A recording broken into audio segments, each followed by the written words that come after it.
The harsh sunlight beat down on my back as I knelt in the dry, cracked earth, carefully planting the last of my precious seeds. I had been working on this strain of self-fertilizing wheat for years, pouring all my knowledge and resources into creating a crop that could thrive in even the most unforgiving conditions. As a scientist, I knew the risks I was taking. The government had banned all research into self-fertilizing crops, claiming they were a threat to national security. But I couldn't stand by and watch as millions suffered from hunger and malnutrition, not when I had the power to do something about it. I wiped the sweat from my brow and stood up, surveying the barren field that stretched out before me. It wasn't much to look at now, but I knew that in a few short weeks, this land would be transformed into a lush sea of green, bursting with life and promise. A sudden noise behind me made me spin around, my heart racing. I relaxed slightly when I saw it was just a tumbleweed bouncing across the dusty ground. But the fear remained, a constant companion in these dangerous times. I knew the government was hunting me, desperate to destroy any trace of my work. They couldn't stand the thought of losing control, of people being able to feed themselves without relying on their meager rations and propaganda-filled handouts. But I wouldn't let them win. I had sacrificed too much, we have come too far to give up now.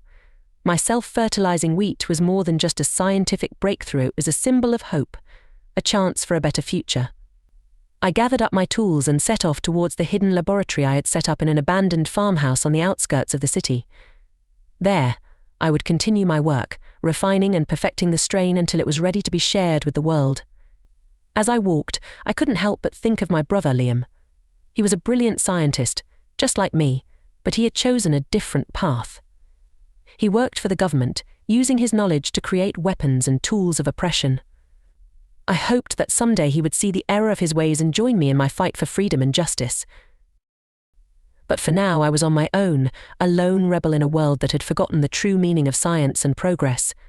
I knew the road ahead would be long and difficult, but I was ready to face whatever challenges lay ahead. For the sake of the people, for the sake of the future, I would not rest until my self-fertilizing wheat was growing in every field and every garden, nourishing the bodies and minds of all who ate it. Jack Holloway stood at the edge of his withered field, his weathered face etched with lines of worry and despair. He had been a farmer all his life, just like his father and grandfather before him, but now it seemed like all his hard work and dedication had been for nothing. The government's strict regulations and ever-increasing taxes had made it almost impossible for independent farmers like Jack to make a living. And with the ban on self-fertilizing crops, he was forced to rely on the subpar seeds and fertilizers provided by the state, which barely kept his crops alive, let alone thriving. Jack kicked at a clod of dry earth, watching as it crumbled to dust beneath his boot. He knew he couldn't go on like this much longer. His family was depending on him, and he would do whatever it took to keep them fed and safe. As he turned to head back to his rustic farmhouse, Jack's eye caught on a glint of something metallic in the distance. Curious, he squinted against the harsh sunlight and saw a figure moving through the fields, a large pack slung over their shoulder. Intrigued, Jack set off towards the stranger, his long strides eating up the distance between them. As he drew closer, he saw that it was a woman, her dark hair pulled back in a tight bun and her face obscured by a pair of high-tech goggles. "Hey there," Jack called out, raising a hand in greeting. "What brings you out to these parts?" The woman startled at the sound of his voice, her hand darting towards the sleek, silver device strapped to her belt. But as she took in Jack's friendly smile and worn overalls, she seemed to relax slightly. "I'm a scientist," she said, her voice low and cautious. "I'm working on a project that could change everything." Jack's eyebrows shot up in surprise. He had heard rumors of rogue scientists working on forbidden technologies, but he had never expected to meet one in person. "What kind of project?" he asked. His curiosity piqued. The woman hesitated for a moment, seeming to weigh her options. Finally she spoke, her words tumbling out in a rush. "Self-fertilizing wheat," she said, her eyes sparkling with excitement. "A strain that can grow in even the harshest conditions without the need for any external inputs." Jack's heart skipped a beat. He had heard whispers of such a thing, but had always dismissed it as a pipe dream.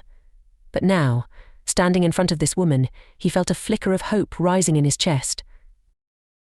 Is it real, he asked, his voice barely above a whisper. Can it really do what you say? The woman nodded, a fierce determination in her eyes. It's real, she said. And it's going to change the world. Jack felt a grin spreading across his face, the first real smile he had worn in months. Well then, he said, clapping his hands together. How can I help? The woman looked at him appraisingly, seeming to size him up. Finally, she stuck out her hand, a tentative smile on her face.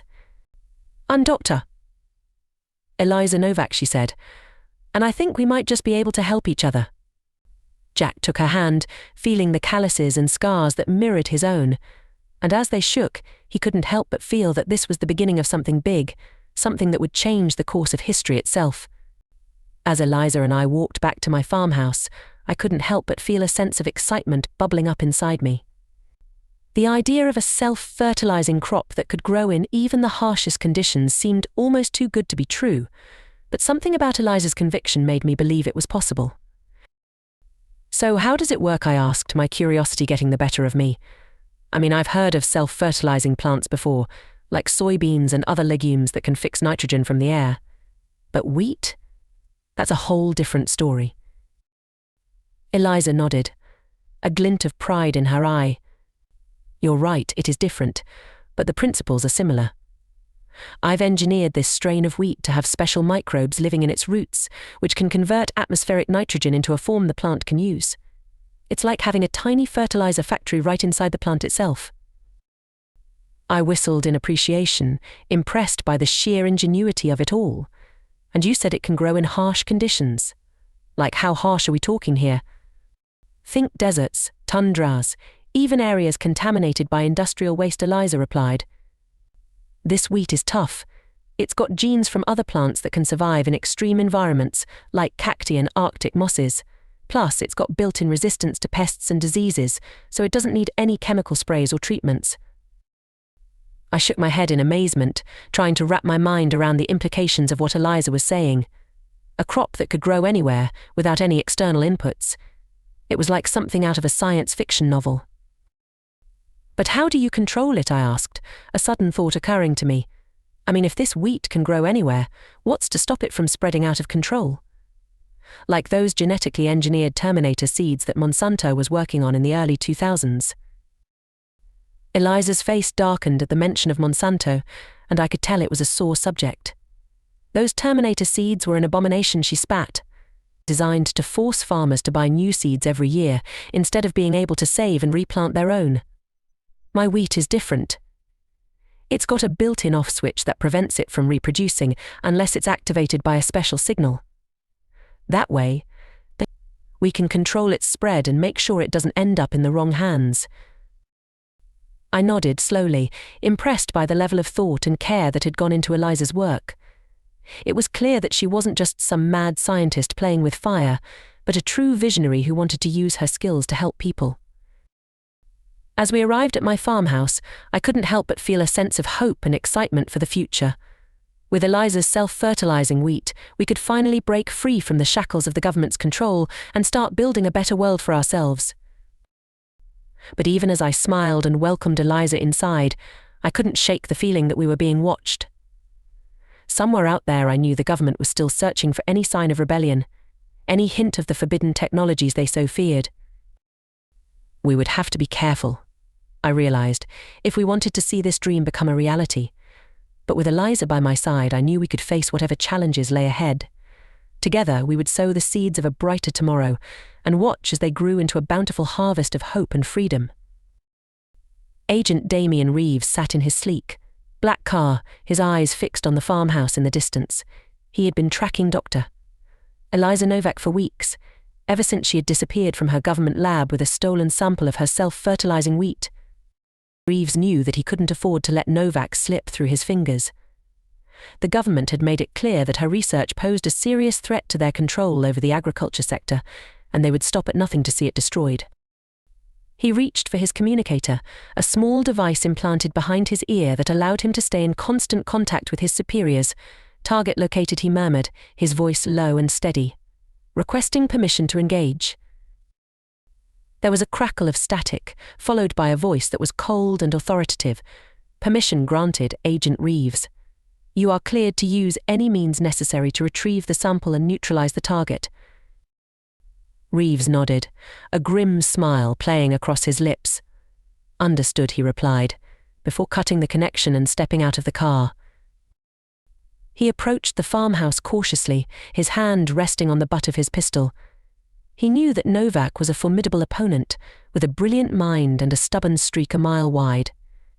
But he also knew that he had the full force of the government behind him, and he would not hesitate to use it if necessary. As he drew closer to the farmhouse, Reeves couldn't help but marvel at the sheer audacity of what Novak was attempting. A self-fertilizing crop that could grow anywhere, without any need for the expensive inputs and infrastructure that the government relied on to maintain its power. It was a true game changer. But Reeves also knew that such a technology could be dangerous in the wrong hands. Imagine if it fell into the hands of the rebels, or worse, the anarchists who sought to bring down the government altogether. No, Novak's research had to be contained, no matter the cost. Reeves reached the door of the farmhouse and paused, listening intently for any signs of movement inside. He knew that Novak was likely armed and dangerous, and he would have to be quick and decisive if he wanted to take her down. Taking a deep breath, Reeves readied his weapon and kicked in the door, bursting into the farmhouse with a shout of "Freeze! Government agent!" But as he scanned the room, his eyes widening in surprise, Reeves realized that he had made a terrible mistake. The farmhouse was empty, with no sign of Novak or her research anywhere. Suddenly there was a loud bang from outside, followed by the sound of an engine revving to life. Reeves spun around and raced to the window, just in time to see a battered pickup truck tearing out of the driveway, a cloud of dust billowing in its wake. Cursing under his breath, Reeves sprinted back to his car and gunned the engine, taking off in hot pursuit of the fleeing truck. He knew that he couldn't let Novak get away, not when the fate of the entire agriculture sector hung in the balance. As he sped down the dusty road, Reeves couldn't help but feel a sense of unease washing over him. He had always prided himself on being the best agent in the department, the one who always got his man. But now, faced with the prospect of chasing down a rogue scientist and her miraculous crop, he couldn't shake the feeling that he was in over his head. But Reeves pushed those doubts aside, gritting his teeth as he pushed the accelerator to the floor. He had a job to do, and he would see it through to the end, no matter what the cost. For the sake of the government, for the sake of the world, he would not fail. I gripped the steering wheel tightly as I navigated the winding back roads, my heart pounding in my chest. Beside me, Eliza sat in tense silence, her eyes scanning the horizon for any sign of pursuit. We had barely made it out of the farmhouse before the government agent had burst in, his weapon drawn and his face twisted in a snarl. But thanks to some quick thinking and a hidden back exit, we had managed to slip away undetected, leaving the agent to search an empty house. Now, as we sped through the countryside, I couldn't help but feel a sense of exhilaration mixed with fear. We were fugitives now, rebels against a system that sought to control every aspect of our lives. But we were also the only hope for a world that was slowly dying, choked by the greed and corruption of those in power. I glanced over at Eliza, marveling at the fierce determination in her eyes. She had risked everything to bring her self-fertilizing wheat to the people, and I knew that she would stop at nothing to see her vision become a reality. "Where are we going?" I asked, my voice barely audible over the roar of the engine. Eliza pulled out a small, handheld device and tapped a few buttons, bringing up a holographic map of the surrounding area. "There's a rebel base about 50 miles from here," she said, pointing to a glowing dot on the map. "They have the resources and the manpower to help us distribute the wheat to farmers across the country." I nodded, feeling a surge of hope rising in my chest. If we could get the wheat to the rebels, it would be a game changer. No longer would farmers be forced to rely on the subpar seeds and fertilizers provided by the government, or to pay exorbitant prices for the privilege of growing their own food. With Eliza's wheat, they could finally be self-sufficient, free from the shackles of a system that sought to keep them down. But even as I felt that hope taking root, I couldn't shake the feeling of unease that had been growing in the back of my mind. I knew that the government would stop at nothing to destroy Eliza's research, and I feared what they might be willing to do to keep their grip on power. As if on cue, there was a sudden burst of static from the truck's radio, followed by a voice that was cold and authoritative. "Attention all units, be on the lookout for a battered pickup truck traveling north on Highway 27. The occupants are considered armed and dangerous, and are believed to be in possession of stolen government property. You are authorized to use any means necessary to apprehend them." I felt my blood run cold as I realized the implications of what I had just heard. The government knew about the wheat, and they were coming for us with everything they had. I looked over at Eliza, my eyes wide with fear. "What do we do now?" I asked, my voice trembling. Eliza's face was grim, but there was a fire in her eyes that refused to be extinguished. "We keep going," she said, her voice steady and unyielding. "We have to get the wheat to the rebels no matter what. The future of our world depends on it." I nodded, feeling a renewed sense of determination washing over me. Eliza was right. We had come too far to turn back now, and we would not let the government stand in the way of our destiny. As we raced towards the rebel base, I couldn't help but feel a sense of awe at the incredible journey we had embarked upon. Who would have thought that a simple farmer and a rogue scientist could hold the key to saving the world? But as I looked out at the barren fields and the dying crops that stretched out before us, I knew that we had no choice but to try. For the sake of our planet, for the sake of our children and our children's children, we would fight on. And with Eliza's miracle wheat by our side, I knew that we could not fail. As we approached the rebel base, I couldn't help but feel a sense of trepidation washing over me. I had heard stories of the rebels, of their fierce determination and their willingness to do whatever it took to bring down the corrupt government. But I had never actually met any of them face to face, and I wasn't sure what to expect. Eliza, on the other hand, seemed completely at ease. She had been in contact with the rebels for months, using encrypted channels and secret codes to communicate with them about her research. She knew that they were the only ones who could help her distribute the self-fertilizing wheat to the farmers who needed it most. As we pulled up to the entrance of the base, a group of heavily armed guards emerged from the shadows, their weapons trained on our truck. I tensed up, my hand instinctively reaching for the pistol that I kept hidden beneath my seat. But Eliza simply rolled down her window and held up a small silver object that glinted in the sunlight. It was a badge of some sort, etched with a symbol that I didn't recognize. The guards immediately lowered their weapons and waved us through, their faces breaking into grins of recognition and respect. I looked over at Eliza, my eyebrows raised in surprise. "What was that all about?" I asked, as we drove into the heart of the base. Eliza smiled, a hint of pride in her voice. "It's a symbol of the resistance," she explained. "It means that I'm one of them, that I'm fighting for the same cause they are." I nodded, feeling a surge of admiration for the woman beside me. Eliza wasn't just a brilliant scientist, but a true revolutionary, willing to risk everything to bring about a better world. As we parked the truck and climbed out, I couldn't help but marvel at the sheer scale of the rebel operation. The base was a sprawling complex of buildings and tunnels, all hidden beneath the surface of the Earth to avoid detection by the government's spy satellites. Everywhere I looked, there were people hard at work, tending to hydroponic gardens and monitoring advanced sensor systems that measured everything from soil moisture levels to nutrient concentrations in the air. It was clear that the rebels were using every tool at their disposal to push the boundaries of what was possible in agriculture. Eliza led me through a maze of corridors, past rooms filled with humming servers and glowing screens. "We're going to meet with the leadership," she explained, her voice low and urgent. "They need to know about the wheat and what it could mean for the future of our movement." I nodded, feeling a sense of excitement and purpose rising in my chest. This was it, the moment we had been waiting for. The chance to share Eliza's miracle with the world and to strike a blow against the forces of oppression and control. As we entered a large, circular room dominated by a massive holographic map of the world, I couldn't help but gasp at the sight of the rebel leaders gathered around it. They were a diverse group, men and women of all ages and backgrounds, united by a common cause and a fierce determination to see it through. At the head of the table stood a tall, imposing figure with a shock of silver hair and piercing blue eyes.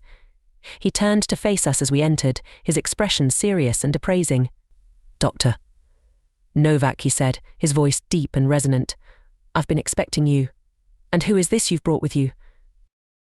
Eliza stepped forward, her chin held high. This is Jack Holloway, she said, her voice ringing with conviction. He's a farmer, and he's been helping me distribute the self-fertilizing wheat to those who need it most. He's one of us now. The leader nodded, his eyes flickering with interest. Very well, he said, gesturing for us to take a seat at the table. Let's hear what you have to say. The future of our world may very well depend on it. As I sat down beside Eliza, I couldn't help but feel a sense of awe and wonder washing over me. Here we were, two ordinary people thrust into an extraordinary situation, holding the key to a brighter future in our hands. And with the help of the rebels and their incredible technology, I knew that we could make that future a reality. The rebel leader, who introduced himself as Marcus, listened intently as Eliza explained the intricacies of her self-fertilizing wheat. She spoke of the advanced genetic engineering techniques she had used to create a strain of wheat that could fix its own nitrogen, eliminating the need for synthetic fertilizers that were not only expensive but also harmful to the environment. By incorporating genes from legumes like soybeans and alfalfa, I was able to give the wheat the ability to form symbiotic relationships with nitrogen-fixing bacteria in the soil, Eliza explained, her voice filled with passion and excitement. And by using CRISPR gene editing technology, I was able to precisely target and modify specific genes to enhance the wheat's resilience to pests, diseases, and environmental stresses.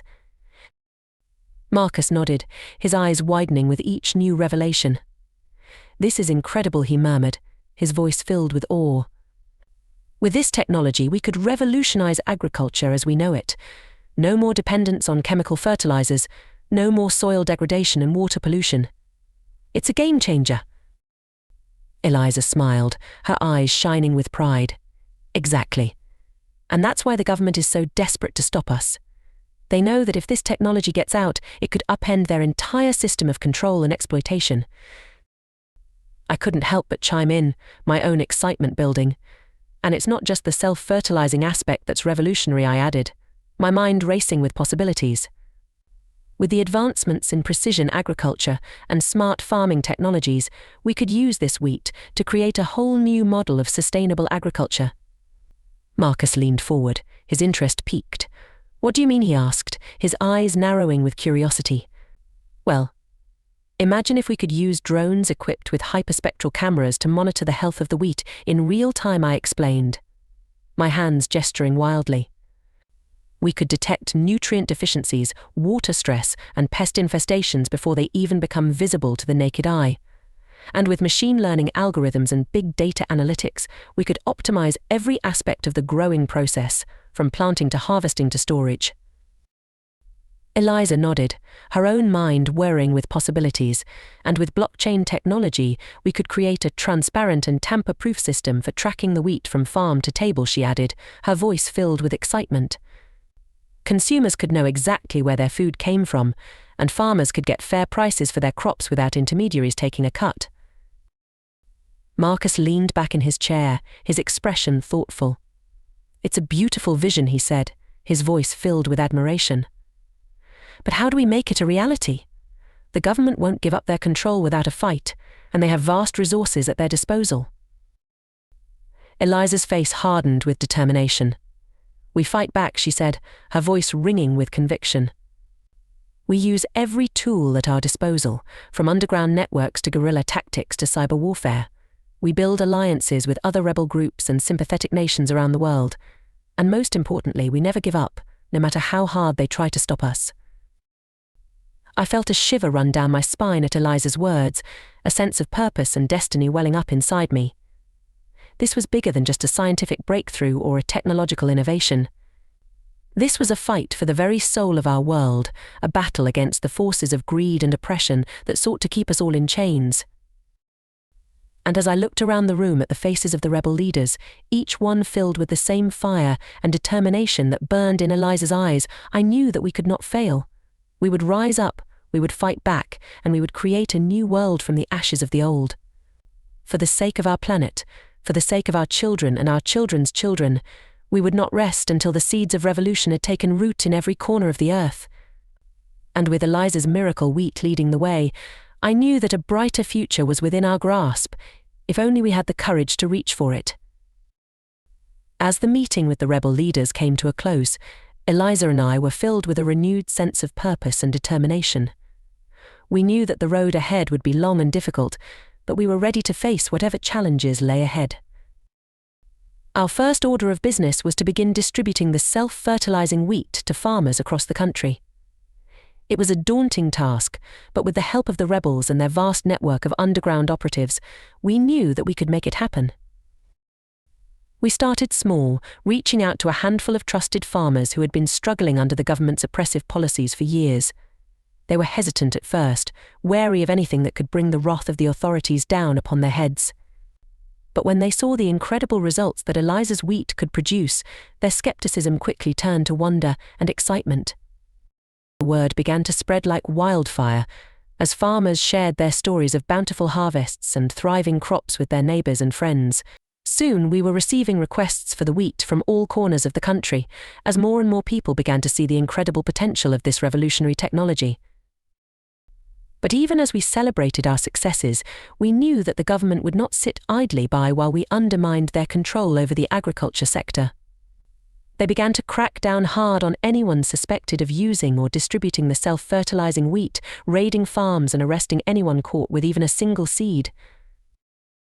We knew that we needed to be careful, to cover our tracks and protect our allies at all costs. Eliza and I began to work tirelessly, using every tool at our disposal to stay one step ahead of the authorities. We used drones to drop payloads of wheat seeds into remote areas where they could take root and flourish undetected. We hacked into the government's surveillance systems, using their own technology against them to monitor their movements and anticipate their next steps. And when all else failed, we relied on the bravery and ingenuity of our fellow rebels, who risked everything to smuggle the wheat across borders and into the hands of those who needed it most. Through it all, Eliza remained a beacon of hope and inspiration, her unwavering commitment to her vision driving us forward, even in the darkest of times. She worked tirelessly to refine and improve her wheat, using the latest advancements in genetic engineering and precision agriculture to create ever more resilient and productive strains. Thanks to her efforts, we began to see a new model of agriculture taking shape, one that was sustainable, decentralized, and powered by cutting-edge technology. Farmers were able to grow more food with fewer inputs, using advanced sensors and machine learning algorithms to optimize every aspect of the growing process. But even as we marveled at the incredible progress we were making, we knew that the government would not give up without a fight. They began to deploy more advanced surveillance technologies, using satellite imagery and ground-penetrating radar to locate and destroy our crops. And when that failed, they turned to more desperate measures, unleashing biological weapons and engineered pests that were designed to wipe out the self-fertilizing wheat once and for all. It was a terrifying time as we watched our hard-fought gains begin to crumble before our very eyes. But even in the face of such overwhelming odds, we refused to give up. Eliza worked tirelessly to develop new countermeasures, using the latest advancements in biotechnology and genetic engineering to create wheat strains that were resistant to the government's weaponized pests and diseases. And when the government finally unleashed their most devastating weapon, a genetically engineered fungus that threatened to wipe out not just the self-fertilizing wheat, but all plant life on Earth, Eliza was there to lead the charge against it. In a race against time, she and her team of rebel scientists worked around the clock to develop a new strain of wheat that could not only resist the fungus but actually feed on it, using its own destructive power to fuel its growth and spread. It was a desperate gamble, but one that paid off in ways we could never have imagined. As the fungus began to spread across the globe, leaving devastation in its wake, Eliza's miracle wheat began to take root in its place, growing stronger and more resilient with every passing day. And as the world watched in awe, a new era of agriculture began to dawn, one in which the power of life itself could be harnessed to heal the wounds of the past and build a brighter future for all. The success of Eliza's miracle wheat in the face of the government's bioweapon was a turning point in our struggle. It showed the world that there was another way, a path forward that didn't rely on the destruction and exploitation of the old system. As news of our victory spread, more and more people began to flock to our cause. Farmers, scientists, and ordinary citizens alike saw the incredible potential of the self-fertilizing wheat, and they were eager to join the fight to bring it to the world. But even as our movement grew stronger, the government's response grew more desperate and brutal. They began to crack down on anyone even suspected of sympathizing with our cause, using every tool at their disposal to suppress dissent and maintain their grip on power. Eliza and I knew that we couldn't let them win, that we had to keep pushing forward no matter the cost. We began to work even harder, using every resource at our disposal to expand our network and reach even more people. We set up underground labs and secret grow operations, working tirelessly to refine and improve the self-fertilizing wheat. We used advanced hydroponic systems and vertical farming techniques to grow crops in even the most unlikely of places, from abandoned warehouses to the ruins of old cities. And when the government tried to cut off our supply lines, we got creative, using drones and other advanced technologies to transport the wheat and other essential supplies across borders and into the hands of those who needed them most. Through it all, Eliza remained a constant source of inspiration and leadership, her unwavering commitment to our cause driving us forward, even in the darkest of times. She worked tirelessly to build alliances with other rebel groups around the world, sharing her knowledge and expertise with anyone who would listen. Thanks to her efforts, we began to see a new model of global cooperation taking shape, one that transcended borders and ideologies in the pursuit of a common goal. Scientists and farmers from all corners of the world came together to share their knowledge and resources, working together to create a new, more sustainable future for all. But even as we celebrated our successes, we knew that the final battle was still to come. The government had made it clear that they would stop at nothing to maintain their control over the world's food supply, and they were willing to go to any lengths to destroy our movement once and for all. Eliza and I knew that we had to be ready, that we had to marshal every resource at our disposal for the fight ahead. We began to stockpile supplies and weapons, training our people in the art of guerrilla warfare and sabotage. And when the government finally made their move, launching a massive offensive against our strongholds and supply lines, we were ready for them. The battle was fierce and bloody, as the full might of the government's military machine clashed with the guerrilla tactics and advanced technology of the rebels. Laser weapons and armored exoskeletons clashed with self-guided bullets and invisibility cloaks, as the very fabric of reality itself seemed to warp and twist under the strain of the conflict. In the end, it was Eliza's miracle wheat that proved to be the deciding factor. As the government's forces began to falter, weakened by hunger and disease, our crops continued to thrive, providing a never-ending supply of food and energy to our people. And as the world watched in awe, the rebels began to turn the tide, pushing back against the government's forces and reclaiming the land that was rightfully theirs. Through it all, Eliza and I remained at the forefront of the fight, leading our people with courage and determination. And as the final battle reached its climax, we knew that we were on the cusp of something truly incredible, a new era of freedom and prosperity for all. As the dust settled on the final battle, it became clear that the rebels had won a decisive victory over the government forces. The self-fertilizing wheat had proven to be the key to our success, providing a stable source of food and energy that allowed us to outlast the enemy and emerge triumphant. But even as we celebrated our hard-fought victory, we knew that the real work was just beginning. The government may have been defeated, but the scars they left behind would take generations to heal. The land was ravaged, the people traumatized, and the old systems of power and control lay in ruins. It fell to us, the rebels and dreamers who had fought so hard for a better world, to pick up the pieces and build something new in its place. And at the center of it all was Eliza, the brilliant scientist who had started it all with her vision of a more sustainable and equitable future. Together, we set to work, using every tool and resource at our disposal to begin the long process of rebuilding.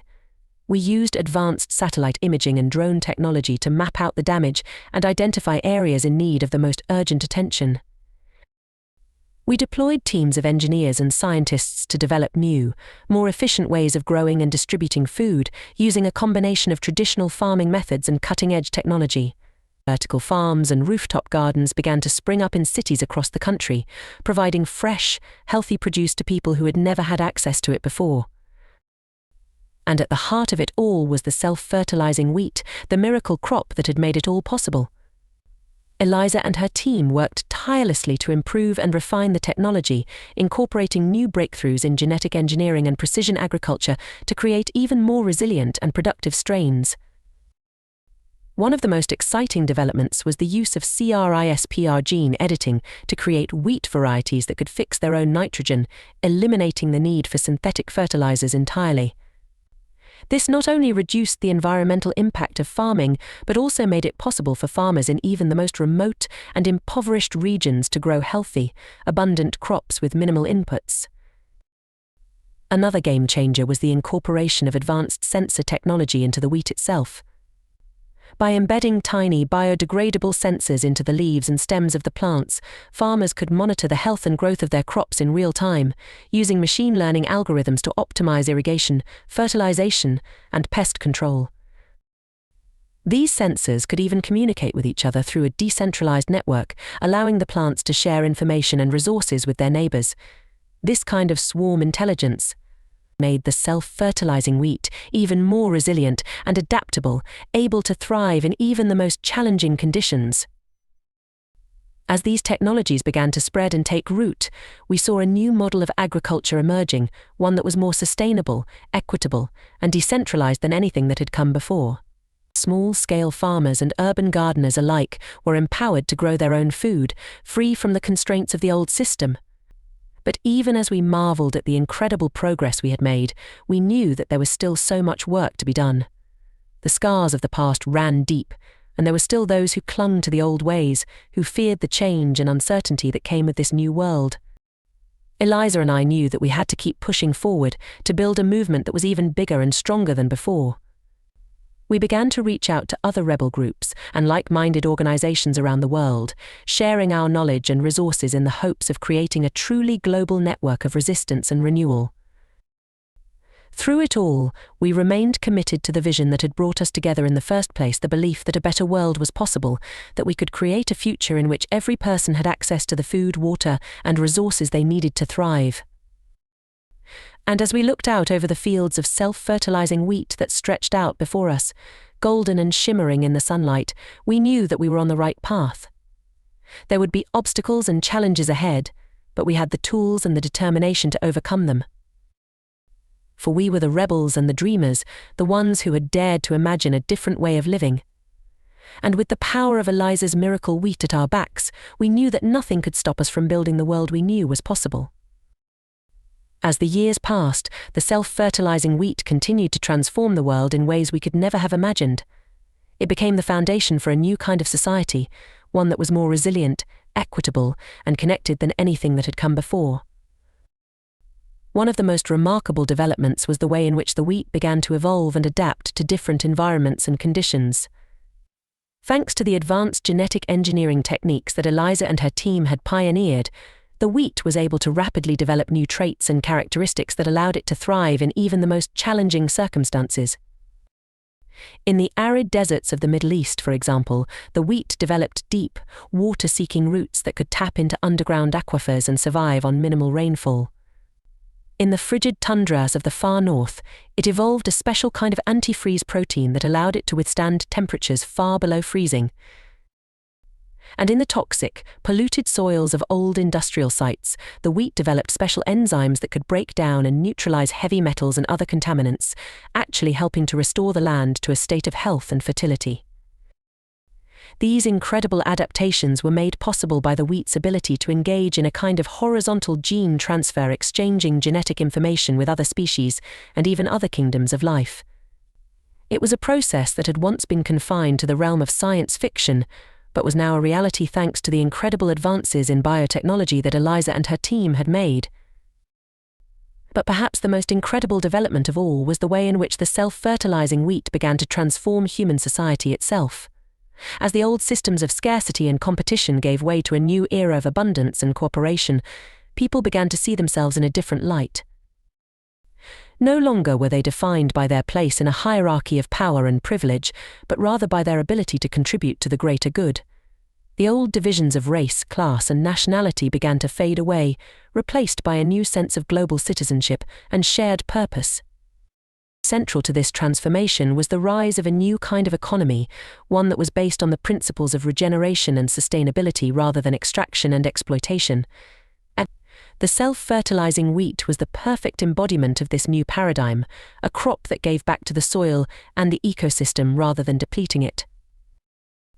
As this new economy began to take root, we saw the emergence of new forms of social organization and governance. Decentralized networks of small-scale farmers and urban gardeners began to form, working together to share knowledge and resources in the pursuit of a common goal. These networks were powered by advanced blockchain technology that allowed for secure, transparent, and equitable exchange of value and information. Smart contracts and decentralized autonomous organizations (DAOs) emerged as powerful tools for coordinating and incentivizing collective action, allowing communities to self-organize and make decisions in a way that was truly democratic and inclusive. Through it all, Eliza and I remained at the forefront of the movement, working tirelessly to spread the word and build the coalitions that would carry us forward. We spoke at conferences and rallies, met with leaders and influencers from all walks of life, and shared our vision of a world in which every person had the power to shape their own destiny. And as we looked out over the fields of self-fertilizing wheat that stretched out before us, golden and shimmering in the sunlight, we knew that we were witnessing the birth of something truly incredible. A new era of human history was dawning, one in which the old barriers and divisions that had held us back for so long were finally beginning to crumble away. It was a time of great hope and possibility, a time in which anything seemed possible, and as we stood there, hand in hand, we knew that we had played a part in making it happen. We had dared to dream of a better world, and through the power of Eliza's miracle wheat, we had brought that dream one step closer to reality. As the self-fertilizing wheat continued to transform the world, Eliza and I knew that we had to remain vigilant. The old power structures may have been weakened, but they had not disappeared entirely, and there were still those who sought to undermine and exploit the new system for their own gain. One of the biggest challenges we faced was the rise of new forms of biopiracy and genetic exploitation. As the incredible potential of the self-fertilizing wheat became more widely known, there were those who sought to patent and monopolize the technology for their own profit. Eliza and I knew that we had to fight back against these attempts to privatize and control the very building blocks of life itself. We worked tirelessly to develop new forms of open-source biotechnology, using advanced cryptography and blockchain technology to create decentralized networks of knowledge and innovation that were resistant to capture and exploitation. At the same time, we continued to push the boundaries of what was possible with the self-fertilizing wheat itself. Using cutting-edge techniques in synthetic biology and nanorobotics, we began to develop new strains of the crop that could do even more than just grow food. We created varieties that could purify water, capturing and filtering out contaminants and pathogens to create a safe and sustainable source of hydration for communities in even the most remote and impoverished regions. We developed strains that could generate their own electricity, using specialized photovoltaic cells and microbial fuel cells to convert sunlight and organic matter into clean, renewable energy. And perhaps most remarkably of all, we even began to experiment with using the self-fertilizing wheat as a platform for regenerative medicine.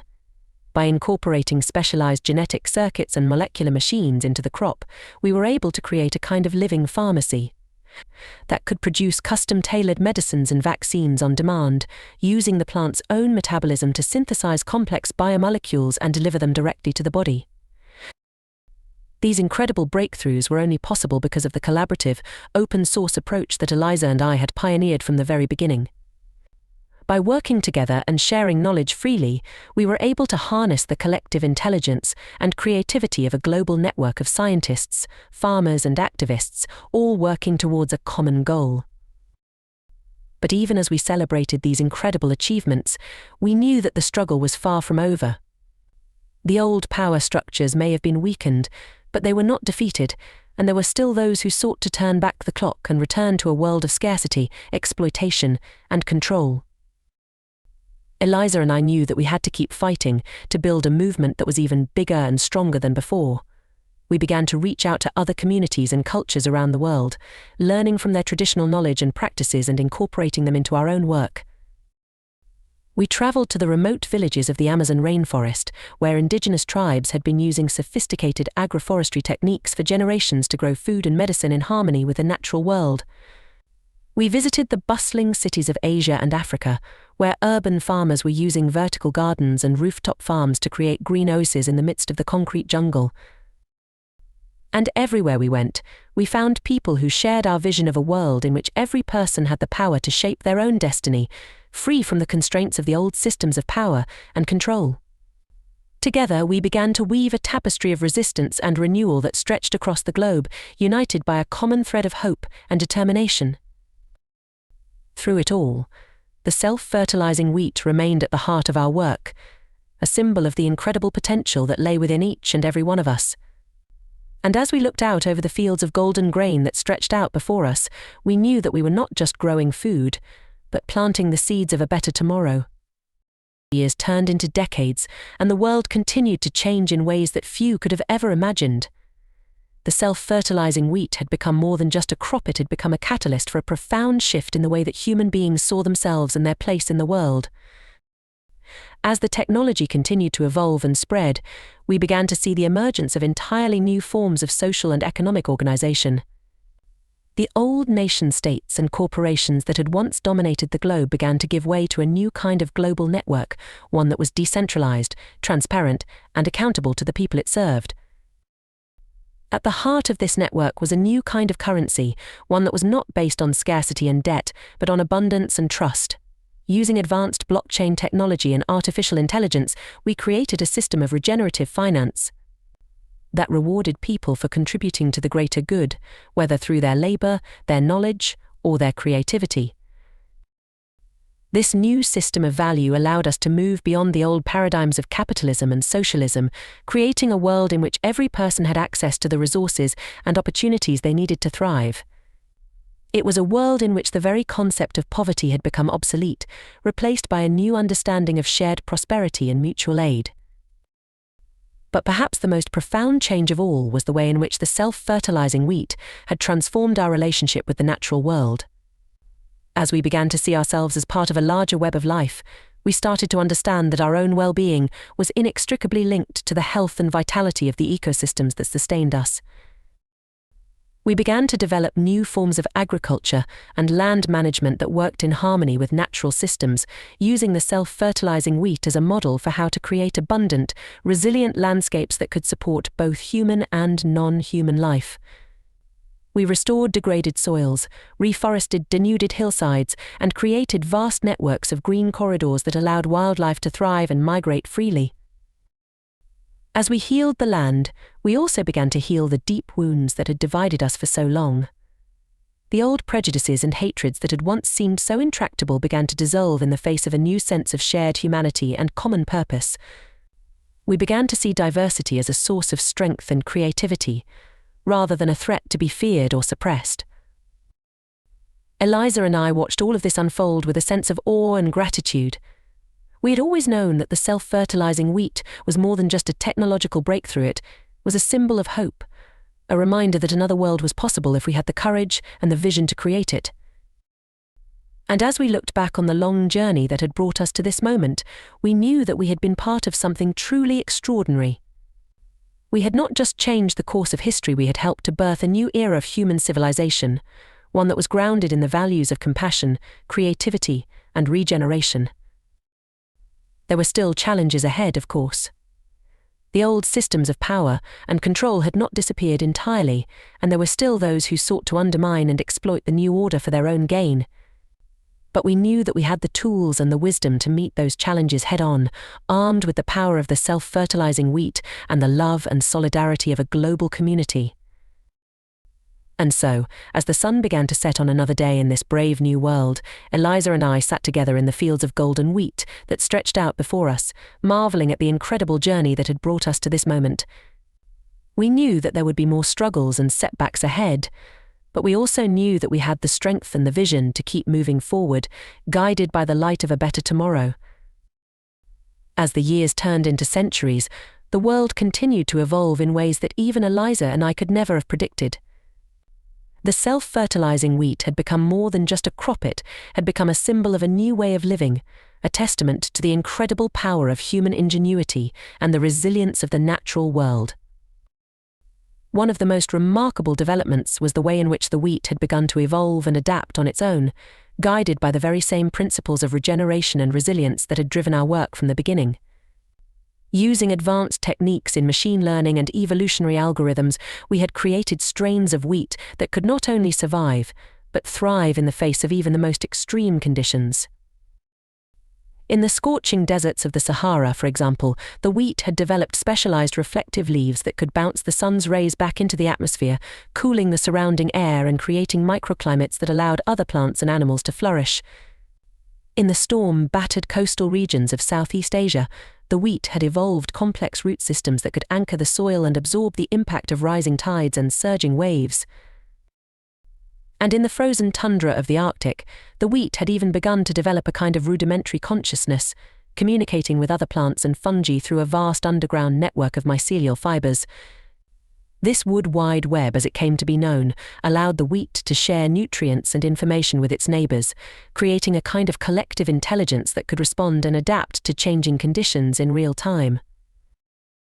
These incredible developments were only possible because of the open source, collaborative approach that had been at the heart of our work from the very beginning. By sharing knowledge and resources freely, we had created a global network of innovation that was constantly evolving and improving, driven by the collective wisdom and creativity of people from all walks of life. But perhaps the most profound change of all was the way in which the self-fertilizing wheat had transformed our understanding of ourselves and our place in the world. As we began to see the incredible complexity and intelligence of the natural world, we started to question many of the assumptions that had guided human civilization for so long. We began to see that the old dichotomies between nature and culture, between the individual and the collective, were not only false, but actively harmful. We started to understand that we were not separate from the world around us, but intimately connected to it in ways that we had only begun to glimpse. This new understanding had profound implications for the way we lived and worked. We began to design cities and towns that were not just sustainable, but regenerative, using advanced technologies like 3D printing and bioengineering to create buildings and infrastructure that could actually heal and improve the environment around them. We developed new forms of energy production that went beyond mere sustainability, harnessing the power of the sun, the wind, and the tides to create abundant, clean energy that could be shared freely with all. We even began to experiment with new forms of space exploration and colonization, using the self-fertilizing wheat as a model for how to create self-sustaining ecosystems that could support human life beyond the confines of our own planet. Through it all, Eliza and I remained at the forefront of the movement, working tirelessly to push the boundaries of what was possible and to inspire others to do the same. We had long since passed the torch of leadership to a new generation of scientists, farmers and activists, but we remained a vital part of the community, offering our wisdom and guidance to all who sought it. And as we looked out over the world that we had helped to create, we knew that we had been part of something truly extraordinary. We had not just changed the course of history, we had helped to birth a new era of human civilization, one that was grounded in the principles of regeneration, resilience and interconnectedness. We knew that there would always be challenges and setbacks ahead. The universe was a vast and complex place, and there was still so much that we had yet to learn and understand. But we also knew that we had the tools and the wisdom to meet those challenges head-on, armed with the power of the self-fertilizing wheat and the love and solidarity of a global community that stretched to the farthest reaches of the cosmos. And so, as the sun began to set on another century in this brave new world, Eliza and I sat together once again in the fields of golden wheat that stretched out before us, marveling at the incredible journey that had brought us to this moment. We knew that our work was not yet done, that there was still so much more to discover and create. But we also knew that we had helped to plant the seeds of a better tomorrow, and that those seeds would continue to grow and flourish long after we were gone, nourished by the love and wisdom of countless generations yet to come. And so, the story of the self-fertilizing wheat and the rebels who fought to bring it to the world came to an end. But in many ways it was only the beginning. For the wheat was more than just a crop, more than just a technological marvel. It was a symbol of hope, a reminder that even in the darkest of times, there is always the possibility of a brighter tomorrow. The world that Eliza and Jack had helped to create was not a perfect one. There were still challenges and struggles, still moments of darkness and doubt. But it was a world that was grounded in the principles of regeneration and resilience, a world that had learned to work in harmony with the incredible complexity and beauty of the natural world. In the centuries that followed, the self-fertilizing wheat continued to evolve and adapt, spreading to every corner of the globe and beyond. It became a staple crop on the colonies that humanity established on the moons of Jupiter and in the vast, terraformed deserts of Mars. It even found its way to the distant stars, carried by the great ark ships that set out to explore the farthest reaches of the galaxy. And wherever it went, the wheat carried with it the spirit of the rebels who had fought so hard to bring it to the world. It carried their courage and their determination, their love and their compassion. It carried the memory of all those who had struggled and sacrificed to create a better world, and the hope of all those who would follow in their footsteps. For the story of the self-fertilizing wheat was not just a story of science and technology, of politics and power. It was a story of the human spirit, of the incredible resilience and creativity that lies within each and every one of us. And as long as that spirit endures, as long as there are those who dare to dream of a better tomorrow, the story of the self-fertilizing wheat will never truly end. It will continue to grow and evolve, to inspire and to transform, to remind us of the incredible power that lies within us all. So let us remember the rebels and the dreamers, the scientists and the farmers, the countless unsung heroes who fought so hard to create a world of abundance and wonder. Let us honor their memory and their sacrifice, and let us carry their spirit with us as we continue to work towards a brighter, more beautiful tomorrow. For in the end, the story of the self-fertilizing wheat is the story of us all. It is the story of what we can achieve when we work together, when we dare to imagine a world that is not just different, but better. It is the story of the incredible power of the human spirit, and the boundless potential that lies within each and every one of us. So let us go forth from this place, armed with the power of the self-fertilizing wheat and the love and wisdom of all those who came before us. Let us work to create a world that is not just sustainable, but regenerative, a world that is not just peaceful, but compassionate, a world that is not just prosperous, but truly abundant. For in the end, that is the true legacy of the self-fertilizing wheat. It is not just a story of a single crop or a single moment in time. It is a story of hope, of possibility, and of the incredible power of the human spirit to create a better tomorrow, no matter the odds. So let us go forth and create that tomorrow together. Let us plant the seeds of a better world and watch as they grow and flourish, nourished by the love and wisdom of all those who came before us and all those who will come after. For in the end, that is the true power of the self-fertilizing wheat and the true power of the human spirit that brought it to the world.